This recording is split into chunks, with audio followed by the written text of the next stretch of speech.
Audiobook Muhammad. Kisah hidup Nabi berdasarkan sumber klasik karya Martin Lings Abu Bakar Sirojaldin. Kita memasuki bab ke-45 yang berjudul Para Tawanan Perang. Para tawanan perang bersama para penangkapnya tiba di Madinah sehari setelah kedatangan Nabi. Saudah yang baru pulang dari rumah Afra tercengang saat kembali melihat sepupu dan iparnya, yakni Suhail, kepala sukunya, duduk di sebuah ruangan dengan tangan terikat ke lehernya. Pemandangan itu membangkitkan sentimen lamanya yang membuatnya lupa diri. Ia berkata, "Hai Abu Yazid," teriaknya, "kamu terlalu mudah menyerah. Sebenarnya kamu lebih baik mati secara terhormat." "Saudah," seru Nabi yang datang tiba-tiba tanpa diduga. Suara teguran Nabi itu mengembalikan dengan perasaan malu dari masa lalunya kepada masa kininya sebagai muslimah. Masih ada harapan bahwa Suhail akan memeluk Islam. Tentu saja pengaruh kuat kekuasaan teokrasi yang maju itu kini pasti dapat memengaruhi pandangannya dan pandangan tawanan yang lain. Nabi telah mempercayakan para sahabatnya untuk menanamkan pemikiran Islam bukan pagan di kepala mereka. Sekali lagi beliau kini mengunggah penyesalan Saudah. "Apakah engkau ingin membuat masalah terhadap Allah dan Rasul-Nya?" Posisi penting Suhail sama dengan Abu Sufyan, yang kini meningkat dengan banyaknya pemimpin Quraisy yang mati di medan pertempuran. Jika ia berhasil diyakinkan untuk masuk Islam, pengaruhnya akan membawa banyak orang masuk Islam, baik dari sukunya sendiri maupun suku yang lain.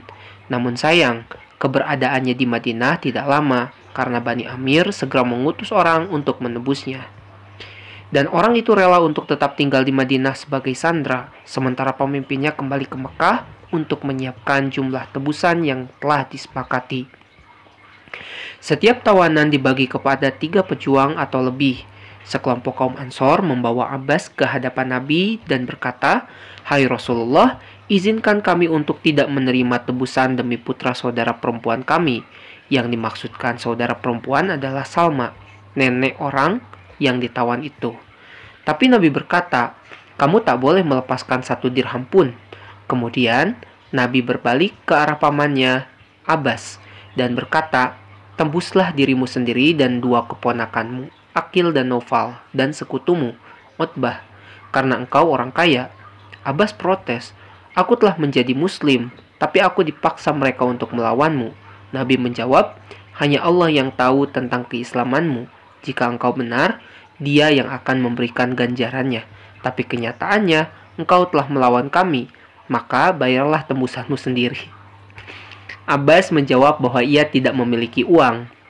Nabi pun berkata, "Mana uangmu yang telah engkau tinggalkan kepada Ummul Fadl?" "Engkau sendiri yang mengatakan, 'Jika aku terbunuh, maka banyak yang aku tinggalkan untuk Fadl, Abdullah, Kisam, dan Ubaidillah.'" Saat itulah keyakinan sejati benar-benar meresap ke dalam hati Abbas. "Demi Dia yang telah mengutusmu membawa kebenaran," katanya, "tidak ada yang tahu pembicaraan kami itu selain aku dan istriku. Kini aku benar-benar yakin bahwa engkau adalah Rasulullah." Ia pun setuju untuk membayar tebusan bagi dirinya, 2 keponakannya, dan sekutunya. Seorang tawanan yang sangat dekat dengan Nabi adalah menantu beliau, Abul Ash. Saudaranya Amr datang dari Mekah untuk mengirimkan uang tebusan dari Zainab, putri Nabi sendiri. Bersama uang tebusan itu, Zainab juga mengirimkan seuntai kalung yang diperoleh sebagai hadiah pernikahan dari ibunya. Nabi sangat terharu melihat kalung milik Khadijah itu. Dengan cepat, Nabi menanyakan kepada para sahabatnya, "Maukah kalian melepaskan tawanan ini dan mengembalikan tembusannya?" Mereka langsung setuju dan mengembalikan tawanan sekaligus tembusannya itu. Mereka berharapkan menantu Nabi itu mau masuk Islam selama ia berada di Madinah, tetapi ternyata tidak. Saat Abul Ash dan saudaranya hendak pulang ke Mekah, Nabi berpesan agar mereka mengirimkan Zainab ke Madinah, dan dengan berat hati sang suami menyetujuinya. Wahyu Al-Quran melarang seorang wanita mukmin menikah atau bersuami orang musyrik. Abdullah ibnu Jahsi menawan Walid, putra bungsu almarhum Walid, pemimpin Makhzum. 2 saudara pemuda itu, yakni Khalid dan Hisham, datang untuk menebusnya.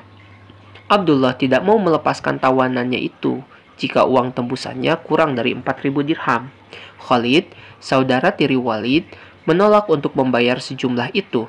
Tapi Hisham, saudara kandung pemuda tawanan itu, mencelanya. Tentu saja kamu menolak karena dia bukan saudara kandungmu. Nabi yang menyaksikan transaksi itu mengusulkan kepada Abdullah sebaiknya mereka membayar tebusannya dengan peralatan dan baju perang warisan ayah mereka. Namun Khalid segera menolaknya. Sekali lagi, Hisham bersikeras dan akhirnya keputusannya yang diambil. Mereka membawa pusaka ayah mereka ke Madinah dan membawa pulang saudara bungsu mereka itu. Di pemberhentian pertama, Walid melarikan diri dan kembali ke Madinah. Ia menemui Nabi untuk masuk Islam secara resmi, bersyahadat di hadapannya. Kedua saudara Walid mengejarnya dan menyuruhnya pulang.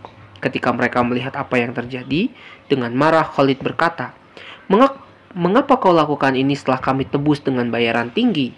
Mengapa tidak kau lakukan sebelum warisan ayah kita terlepas dari tangan kita? Apa maumu?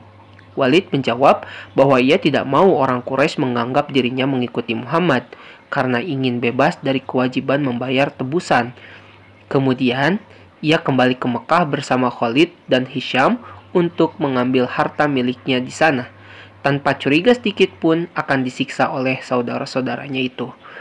Tapi ternyata ia segera ditahan dan dikumpulkan bersama Ayyash dan Salamah, dua saudara Abu Jahal yang muslim, yang masih ditahan dan dijaga oleh Ikrimah, anak Abu Jahal. Ikrimah meneruskan penahanan itu setelah kematian ayahnya. Nabi selalu mendoakan ketiga orang itu, memohon keselamatan mereka, juga keselamatan Hisham dari Syam, dan sahabat lainnya yang ditahan dengan paksa di Mekah. Jubair ibnu Mut'im datang ke Madinah untuk menebus sepupu dan dua orang sekutunya. Nabi menyambutnya dengan baik. Beliau mengatakan bahwa jika Mut'im masih hidup dan bisa datang kepadanya untuk kepentingan para tawanan itu, maka ia tidak perlu membayar tembusannya.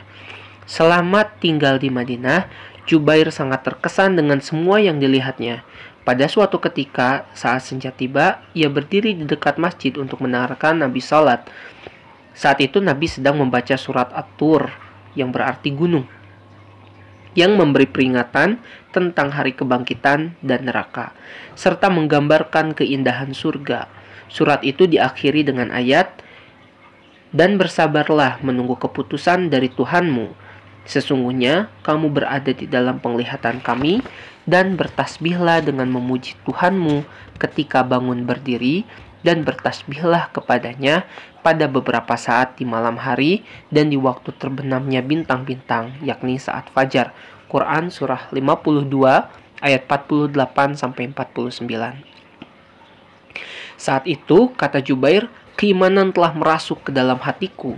Tetapi ia tidak mau terus mendengarkannya karena pikirannya masih terngiang-ngiang oleh kematian pamannya dalam peperangan Badr. Tu'aimah, saudara Mut'im, adalah salah seorang yang terbunuh di tangan Hamzah, dan Jubair merasa wajib membalas kematiannya.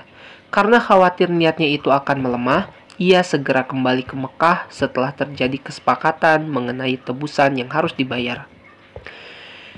Kebanyakan mereka yang datang untuk menjemput kerabat, teman, atau sekutunya bersikap hormat dan sopan kepada Nabi. Tetapi Ubay dari Jumah termasuk perkecualian. Ia, saudara Umayyah, dan sahabat baik Uqbah, yang keduanya tewas dalam pertempuran. Setelah membayar tebusan untuk anaknya, ia bangkit dan sebelum pergi berkata dengan kasar kepada Nabi, "Hai Muhammad, aku punya seekor kuda hebat yang kuberi nama Aud. Kuberi dia makan setiap hari dengan jagung yang banyak. Tunggulah, aku akan menungganginya dan akan membunuhmu." "Tidak," kata Nabi dengan tenang. "Akulah yang akan membunuhmu, insya Allah." Sementara itu, di Mekah, dua orang keponakan Ubay, Sofwan dan Umair, dengan kebencian luar biasa memperbincangkan kematian para pemimpin mereka yang kini telah terkubur di Badr. Sofwan adalah anak Umayyah yang tampaknya bakal menggantikan kedudukan ayahnya sebagai kepala suku.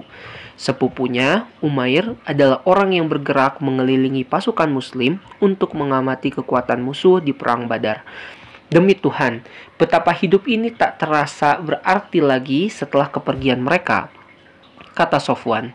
Umair mengiyakan, dan ia memang paling tulus di antara yang lain. Anaknya termasuk orang yang ditawan, tetapi ia tidak sanggup untuk menembusnya karena dililit banyak hutang. Ia merasa tak mungkin mengorbankan hidupnya demi menembus anaknya. Andai kata aku tidak menanggung hutang yang belum dapat kulunasi, katanya, dan aku dapat meninggalkan bekal penghidupan bagi keluargaku, tentu akan kudatangi Muhammad dan kubunuh dia. Jangan khawatir, hutangmu akan kulunasi, kata Sofwan, dan aku akan menanggung seluruh penghidupan keluargamu. Aku akan menjaga mereka sepanjang hidupku. Mereka tak perlu ragu-ragu untuk meminta kepadaku. Umair segera menerima tawaran ini dan mereka berjanji untuk merahasiakan rencana itu sampai tujuan mereka berhasil. Maka Umair pulang untuk mengasah pedangnya, melumurinya dengan racun. Ia pun segera berangkat ke Yasrib dengan alasan ingin menembus anaknya yang tertawan. Ketika Umair tiba di Madinah, dataran bawah, Nabi sedang duduk di dalam masjid. Melihat kedatangan Umair dengan membawa pedang, Umar mencegatnya saat ia akan masuk. Tetapi Nabi memanggilnya dan mempersilahkan orang Jumah itu untuk menghadapnya. Maka Umar berkata kepada beberapa orang Ansor yang ada di dekatnya, "Masuklah kamu dan duduklah di dekatnya. Masuklah kamu dan duduklah di dekat Nabi. Jagalah beliau dari kejahatan yang mungkin akan ia lakukan, karena tamu ini sangat mencurigakan." Umair mengucapkan salam kepada mereka, salam yang biasa dilakukan kaum musyrik, dan Nabi menjawab, "Allah telah mengajarkan salam yang lebih baik dari yang kau ucapkan itu." Umair, "Inilah kedamaian, salam dari para penghuni surga." Beliau lantas menanyakan maksud kedatangan tamunya itu, dan Umair mengutarakan niatnya untuk menembus anaknya.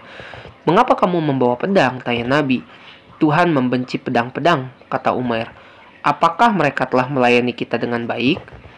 Katakan terus terang apa maksudmu sebenarnya, Umair," kata Nabi. Ketika Umair kembali menjawab bahwa ia bermaksud menembus anaknya, Nabi mengulangi pembicaraan Umair dengan Sofwan di dekat Hajar Aswad. "Jadi, Sofwan akan melunasi seluruh hutangmu dan menanggung nafkah keluargamu," kata Nabi, "asal kamu berhasil membunuhku," tapi Allah mencegahnya. "Siapa yang mengatakannya kepadamu?" tanya Umar kaget. "Padahal tidak ada orang lain saat itu." "Jibril telah menyampaikannya kepadaku," kata Nabi. "Selama ini, ketika engkau mengaku telah membawa kabar dari langit," kata Umair, "kami menganggapmu pembohong. Tapi kini segala puji bagi Allah yang telah memberiku hidayah untuk segera masuk Islam. Aku bersaksi di hadapanmu, hai Rasulullah, bahwa tiada Tuhan selain Allah dan Muhammad adalah utusannya."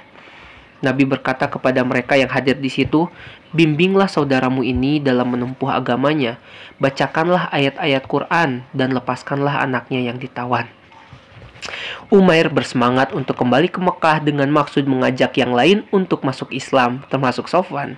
Nabi memberinya izin dan ia berhasil membawa banyak mu'alaf. Tetapi Sofwan sendiri menganggapnya sebagai pengkhianat dan benar-benar tidak mau berbicara atau melakukan apapun dengannya. Setelah beberapa bulan, Umair kembali ke Madinah sebagai seorang muhajirin. Masya Allah. Ketika Abul Ash telah tiba di Mekah, ia memberitahu Zainab bahwa ia telah berjanji kepada ayahnya untuk mengirim Zainab ke Madinah. Mereka setuju bahwa Umamah, putri kecil mereka, akan pergi bersama Zainab. Anak laki-laki mereka yang pertama, Ali, telah meninggal saat masih bayi, dan kini Zainab sedang menantikan kelahiran anaknya yang ketiga. Ketika semua persiapan untuk berangkat telah dilakukan, Abul Ash melepas mereka untuk berangkat disertai oleh saudara laki-lakinya, Kinanah, yang akan menjaga dan mengantarkan mereka. Mereka merahasiakan rencananya, namun saat mereka berangkat, hari masih cukup terang, sehingga mereka menjadi bahan perbincangan di Mekah. Akhirnya, beberapa orang Quraisy menyusul mereka dengan maksud akan membawa pulang Zainab ke rumah anak yatim dari Bani Abdus Syam yang menjadi sukunya setelah menikah. Ketika dekat dengan mereka, seorang berusaha menghalang-halanginya. Seorang laki-laki Fiher bernama Habbar meneriakkan kata-kata kasar sambil mengacung-acungkan tombaknya ke arah Zainab. Zainab sedang duduk dengan menggendong Umamah. Kemudian bergabung dengan kerumunan orang-orang yang datang mengepung dan menghadangnya. Kinanah turun dari kudanya, mengambil busurnya dan maju menghadapi mereka, dan mencampakkan sarung anak panahnya ke tanah berpasir di depannya. "Ayo, siapa yang berani maju ke sini? Demi Tuhan, akan kutusuk badannya dengan panahku ini." Orang-orang itu pun surut ke belakang ketika ia mulai menarik busurnya. Kemudian setelah perundingan, Abu Sufyan, kepala suku mereka, satu atau dua orang yang lain turun dari kudanya, mendekati Kinanah dan menyuruh agar panah-panahnya disimpan dan mengajaknya berbicara. Kinanah setuju. Abu Sufyan berkata kepadanya, "Suatu kesalahan besar bila membawa wanita keluar dari masyarakatnya di depan mata orang banyak. Kalau engkau tahu bencana yang menimpa kita dan apa yang dilakukan Muhammad kepada kita, jika kamu mengantarkannya kepada mereka, jika kamu mengantarkan mereka kepadanya, orang-orang akan melihatnya sebagai tanda bahwa kita telah takluk. Orang-orang akan berkata bahwa pihak kita memang sangat lemah dan tidak berdaya. Demi hidupku, aku tidak bermaksud menghalangi seorang anak untuk kembali kepada bapaknya, dan tak juga bermaksud menahannya untuk membalas dendam. Tapi, bawalah perempuan ini pulang ke Mekah. Dan jika mulut orang-orang telah berhenti menggunjingkan kebaikan kita ini, dan jika kabar telah tersebar bahwa kita telah mengejarnya dan membawanya kembali pulang, bawalah ia diam-diam kepada bapaknya." Kinanah menerima usulan itu dan mereka kembali bersama-sama ke Mekah. Tak lama setelah kejadian yang menegangkan itu, Zainab mengalami keguguran akibat ketakutan ketika Habbar mengacung-acungkan tombak ke arahnya. Setelah ia sehat dan waktu telah memungkinkan, Kinanah segera membawanya bersama Umamah di tengah kegelapan malam, melarikan mereka secepat-cepatnya ke lembah Yajaj, kira-kira 8 mil dari Mekah. Di sana, Zaid telah menunggu sesuai rencana yang telah mereka atur sebelumnya, dan Zaid mengantarkannya sampai ke Madinah dengan selamat. Itulah akhir dari bab ke-45. Selanjutnya kita akan masuk ke bab 46 yang berjudul Bani Koinuko.